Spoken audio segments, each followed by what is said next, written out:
I've been in a relationship with my boyfriend Peter for 11 years now, and folks will often say to me, your relationship is just so solid. And I never know exactly what to do with that because, to be honest, it doesn't really feel solid. So here's why I think solidness in relationships might be more of a myth than we realize, and why that can actually be a good thing if a long-term relationship is something that you're striving for.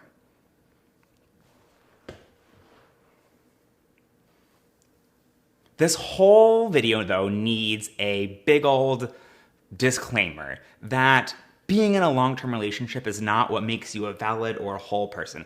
That there's lots of ways to structure relationships that can be fulfilling for you. And though our culture reinforces this idea that there's supposed to be one person for life, not everyone wants that, and there are other ways to structure your life and your relationships. I'll put some of those in the descriptions down below. They include relationship anarchy, solo polyamory, lots of other things. And just because a relationship ends doesn't mean that relationship was bad or a waste of time or not healthy. Breakups suck, but sometimes they're a necessary part of our relationships. Okay, so let's dive in. But before we get started, if you don't already know me, my name is Brian G. Murphy. I'm an activist educator and certified relationship coach, and I'm here to help you build and sustain relationships that are fun and fulfilling. I'm coming up on my 11th anniversary with my boyfriend, Peter. Well, my official anniversary. It depends on how you count it. We had our first date, aka hookup, in January. And so as I've been approaching that sort of milestone, I've been reflecting back on our time together and then also how people perceive me and us as people who have been in a relationship for 11 years. And I think that there are some myths and misconceptions. And I think part of that is just the way media presents relationships.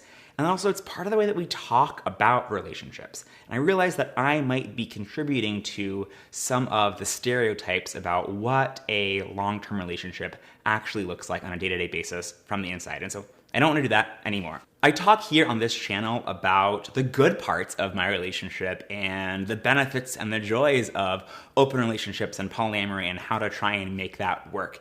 And when I do talk about conflict resolution or other tools for getting through the hard stuff, like breakups even, I talk about what is working because I want to be helpful, but I don't want to give the impression that it just always works and is always smooth sailing and is always this well-oiled machine. That's just not how I experience my relationship. And I don't think that's how anyone experiences their relationships. I know I've worked with dozens and dozens of guys and couples and thruples in open and polyamorous relationships. And the ones that are healthy and thriving also have conflict sometimes and have things that they need to navigate or work out or figure out together or on their own. That's part of the process. I've been with Peter for 11 years now, and so obviously something is working enough that has kept us together all this time. I'm really happy in that relationship. It's a positive force. I want it to continue as far into the future as I can see. But that goodness and functionalness and healthiness and happiness and funness and sexiness doesn't necessarily translate into it being this solid rock of a relationship. We have our ups and our downs and our ebbs and our flows. And I think part of that is what has helped us get to this point together. And I want to share some of the not solid things that I think have absolutely contributed to the success of our relationship. We were monogamous for the first year and a half of our relationship. And then at that point, we decided to open up our relationship.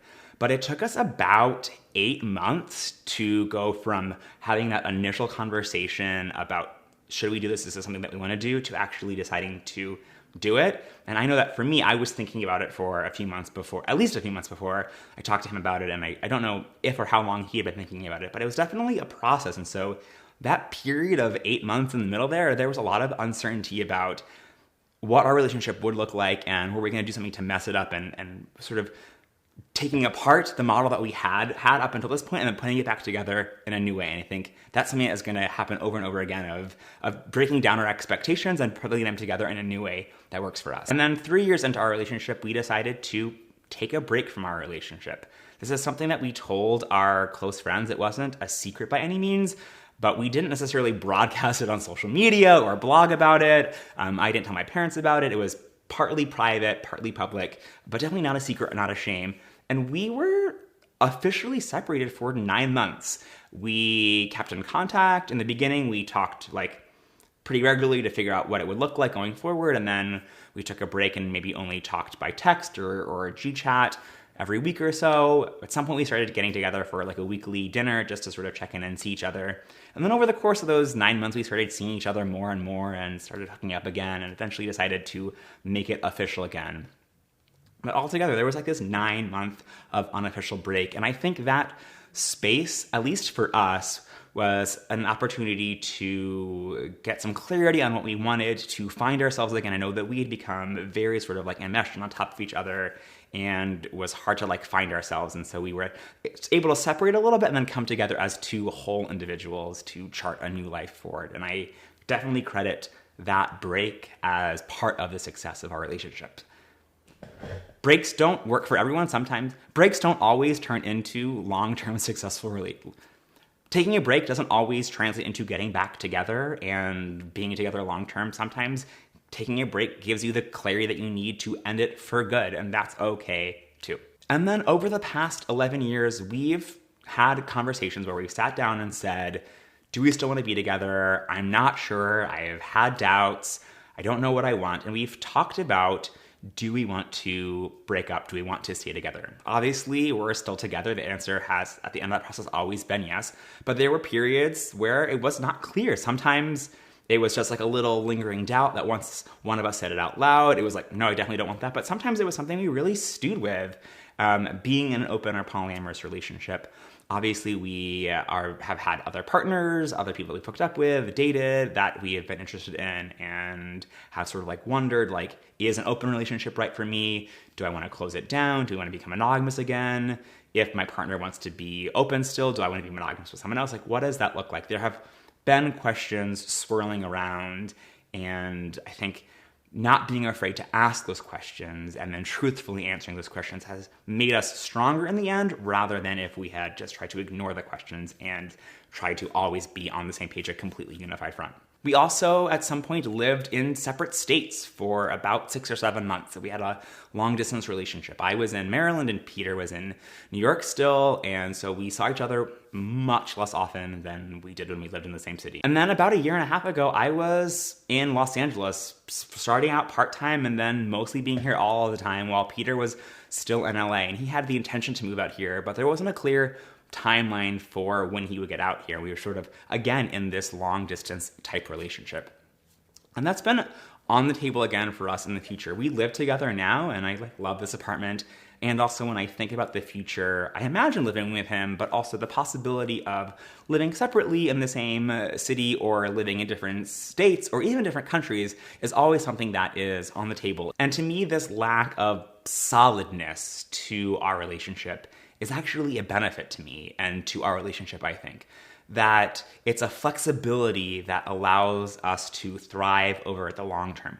We don't always have to want the same things or agree on the same things or make the same decisions at the same time, but we know that we want to come together to figure out how to make it work. And if the specifics of the circumstances have to change, that's okay as long as there's an underlying commitment there to each other. And that can be really scary to go against the grain of the way our entire society is set up.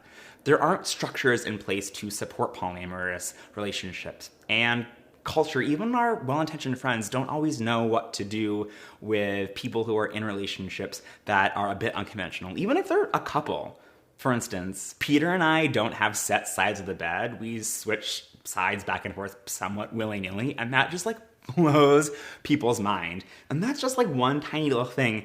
It's compounded when we're talking about living separately or having additional long-term partners or being polyamorous or what does marriage look like. I don't want to imply that this flexibility in relationships is not without its challenges, but I do think that when you allow each relationship to be exactly what it and you want it to be.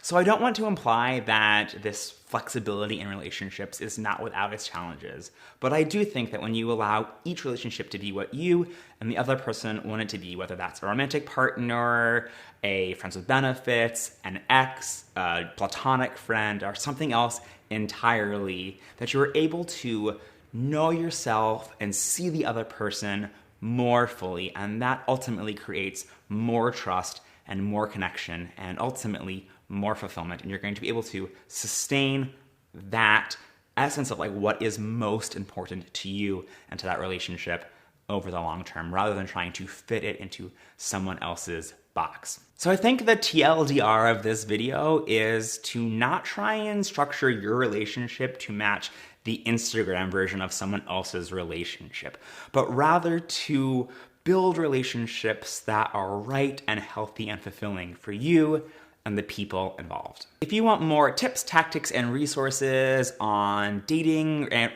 if you want more tips, tactics, and resources on dating, sex, and relationships for LGBTQ folks by a queer guy, I've got a video that you should watch next. Click on it right here, and I'll see you over there. Make sure to subscribe for new videos every Wednesday afternoon. Bye for now.